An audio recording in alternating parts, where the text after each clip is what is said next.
జాతకం అనేది పడుతున్న వర్షానికి ఒక గొడుగు మాత్రమే, కానీ జాతకం జీవితం కాదు. మీరు మిమ్మల్ని నమ్మండి, మీ ఇష్టదేవాన్ని నమ్మండి, జాతకం కూడా అవసరానికి ఉపయోగించుకోండి, కానీ జాతకమే జీవితం కాదు. తులారాశి మిత్రులారా, మార్చి 2026 మీకు శుభ ఫలితాలు ఎలా ఉన్నాయని మనం తెలుసుకోబోతున్నాం. ఈ నెల మీకు గ్రహస్థితులు ఎలా ఉన్నాయనంటే, గురు 8వ స్థానంలో రహస్య మార్పులు, లోతైన పరిణామాలు చేస్తుంటారు. శని 6వ స్థానంలో శత్రులపై విజయం సాధిస్తున్నారు. రాహు 5వ స్థానంలో ప్రేమ సంతానం మీద కూర్చుంటున్నారు. కేతు 11వ స్థానంలో లాభస్థానంలో స్నేహితులు వాటి మీద కూర్చుంటున్నారు. కుజుడు 9వ స్థానంలో ధర్మం ప్రయాణాల మీద కూర్చుంటున్నారు. సూర్య భగవానుడు బుధ భగవానుడు 5 మరియు 6వ స్థానంలో మార్పు చెందుతున్నారు. శుక్రుడు 6వ స్థానంలో ఉంటున్నారు. ఇది సాధారణ నెల కాదు. తులారాశి మిత్రులారా, మీ సమతుల్యత కోల్పోతే సమస్యలు, నిలబెట్టుకుంటే విజయం. ఇది క్యాప్షన్ ఈ నెల మీకు చాలా అద్భుతంగా. శని 6వ స్థానంలో ఉండడంలో శత్రులపై పైచేయి ఉంటుంది. ఉద్యోగంలో ప్రమోషన్ ఆలస్యం కానీ ఖచ్చితంగా వస్తుంది. కోర్టు డిపార్ట్మెంట్ సమస్యలు పరిష్కారం అయ్యే అవకాశాలు ఉద్యోగంలో. ప్రైవేట్ రంగంలో మార్చి 15 తర్వాత మంచి అవకాశాలు, విదేశీయ ప్రాజెక్ట్స్ వచ్చే అవకాశాలు ఉన్నాయి. ఆన్సైట్ కూడా వెళ్ళే అవకాశాలు ఉన్నాయి. సహచరులతో అపార్థం రాకుండా చూసుకోండి, జాగ్రత్త. శాంతిగా వ్యవహరించండి, భావోద్వేగాలు నిర్ణయం చేసుకోండి. వ్యాపారస్తులకి మొదటి 15 రోజులు కాస్త నెమ్మదిగా ఉన్నా తర్వాత లాభం వస్తుంది. భాగస్వామి విషయంలో జాగ్రత్త. నూతన వ్యాపారం ప్రారంభించే వాళ్ళు ఏప్రిల్ తర్వాత ప్రారంభించండి, ఇప్పుడు తొందరపడకండి. ఫ్యాక్టరీ విషయంలో యంత్రాలు మెయింటెనెన్స్ అవసరం ఉంటుంది. కార్మికులతో కఠినంగా కాకుండా ప్రేమగా ఉండండి. ఏమైనా మిషనరీస్ ఎప్పటికప్పుడు ఆయిలింగ్ సర్వీస్ అవన్నీ కూడా ఓవరాయిల్ చేసుకుంటూ ఉండండి. రియల్ ఎస్టేట్ ఈ నెల కాస్త మందకోడిగా ఉంటుంది. నూతన సంవత్సరం ఉగాది వచ్చేస్తుంది కాబట్టి ఉగాది తర్వాత కొనుక్కునే అవకాశాలు బాగుంటాయి. దీర్ఘకాలిక పెట్టుబడులు కూడా చాలా మంది. షేర్ మార్కెట్లో స్పెక్యులేషన్ వద్దు, ఇవన్నీ కూడా కాస్త జాగ్రత్త. తులారాశి వారు కాస్త ఈ నెల అన్ని రకాలుగా జాగ్రత్తగా ఉండవలసినటువంటి విషయం. ఉగాది తర్వాత చాలా మేలు జరుగుతుంది. ఇంకా ఆర్థిక విషయంలో వచ్చేటప్పటికి ఖర్చులు బాగా పెరిగే అవకాశాలు ఉన్నాయి. ఆకస్మిక ఖర్చులు, తీసుకున్న అప్పులు, chit funds, bank loans, EMIs ఇవన్నీ కాస్త ప్రెషర్స్ ఎక్కువ ఉంటాయి. కాస్త జాగ్రత్తగా ఉండండి. బడ్జెట్ ప్లాన్ చాలా అవసరం మీకు ఈ నెల. విలాస ఖర్చులు కాస్త తగ్గించుకోండి. భార్యాభర్తల మధ్య దాంపత్యం రాహు కొంచెం ఇబ్బందిగా ఉండాలి. ప్రేమలో అపార్థం ఉంటుంది. భార్యాభర్తల మధ్య చిన్న గొడవలు, విడిపోయి ఉంటారు చూసారా, విడాకుల కోసం ఉన్న వాళ్ళందరూ కూడా కూర్చొని మాట్లాడితే ఉగాది తర్వాత మంచి అవకాశాలు ఉంటాయి, కలిసిపోతారు. పాత ప్రేమ మళ్ళీ తిరిగి పొందుతారు ప్రేమికులు. రహస్య సంబంధాలు కాస్త జాగ్రత్తగా ఉండండి.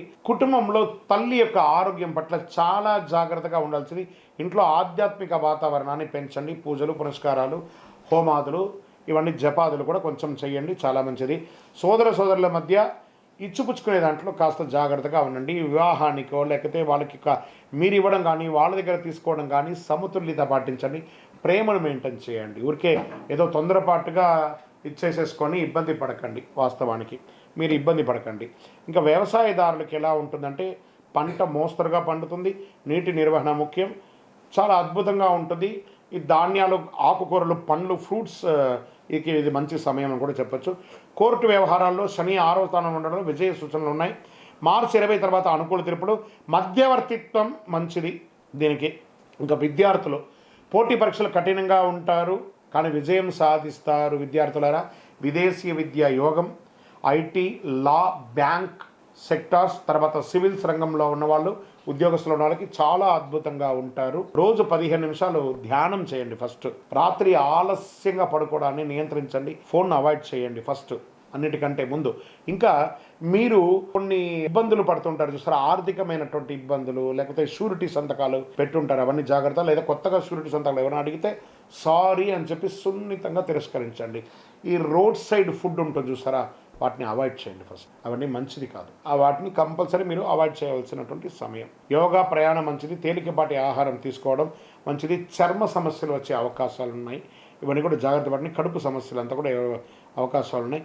తేలికపాటి ఆహారాలు తీసుకోండి. ఇంకా మీకు శక్తివంతమైనటువంటి పరిహారం ఏమంటే, చండీ సప్తసతి పారాయణం చేయండి. అమ్మవారి దేవాలయానికి వెళ్ళండి.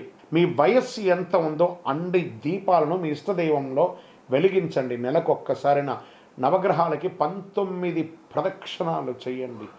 అవకాశం ఉంటే ప్రతిరోజు లేదా ప్రతి మంగళవారం, ప్రతి శనివారం చేయండి. అమ్మవారి ఆలయాలు దర్శనం చేయండి. తెల్ల పూలతో అర్చన చేయండి. పేద బాలికలకి వస్త్రాలు ఇవ్వండి, పుస్తకాలు, పెన్సిల్ ఇవ్వండి. చాలా అద్భుతంగా ఉంటారు. అదృష్ట సంఖ్య 6 మరియు 9. అదృష్ట రోజు శుక్రవారం. అదృష్ట రంగు తెలుపు మరియు గులాబీ రంగు మీకు చాలా కలిసి వస్తుంది. అదృష్ట దిక్కు పడమర దిక్కు చాలా కలిసి వస్తుంది. ఒక రకంగా చెప్పాలి అంటే కూడాను తులారాశి వారికి మీ కోపాన్ని నియంత్రిస్తే విజయం, మీ ఆలోచించి మాట్లాడితే గౌరవం. ఈ నెల మీలో నిజమైన శాంతిని కాపాడుతుంది. శుక్రుడి కృప మీకు కావాలి అంటే మీ యొక్క లక్ష్యాన్ని పెట్టుకొని ఇంట్రాస్పెక్ట్ చేయండి. ప్రతిరోజు మీరు ఎలా ఉండాలి అని ప్రోగ్రామింగ్ చేసుకొని చేయండి. మీ ఇష్టదేవ దేవాలయంలో దీపం వెలిగించండి. మీ యొక్క వ్యక్తిగత జాతకం కోసం మా దగ్గర అపాయింట్మెంట్ తీసుకోవాలనుకుంటున్నారా? మీ పేరు, మీ డేట్ ఆఫ్ బర్త్, మీ time of birth, place of birth మా నంబర్కి వాట్సప్ చేయండి, కాల్ చేయకండి. ఇంకను నెక్స్ట్ ఇంకా గొప్పగా ఉండాలి అనుకున్న వాళ్ళకి అతి శక్తివంతమైన ఒక 48 రోజులు మన దేవాలయంలో పూజ చేసినటువంటి కరుణాళి మాలని ధరించండి. అద్భుతమైనటువంటి అనుగ్రహం పొందండి. ఆరోగ్యంగా ఉండండి. మా ఛానల్ ద్వారా చూస్తున్నటువంటి ప్రేక్షక మిత్రులకి ఉగాది శుభాకాంక్షలు. అందరూ కూడా ఆరోగ్య ఐశ్వర్య భోగభాగ్యాలతో ఉండాలని అఖిలాండ కోటి బ్రహ్మాండ నాయకుడు అయ్యప్ప స్వామి వారిని ప్రార్థన చేసుకుంటున్నాను. విజయోస్తు.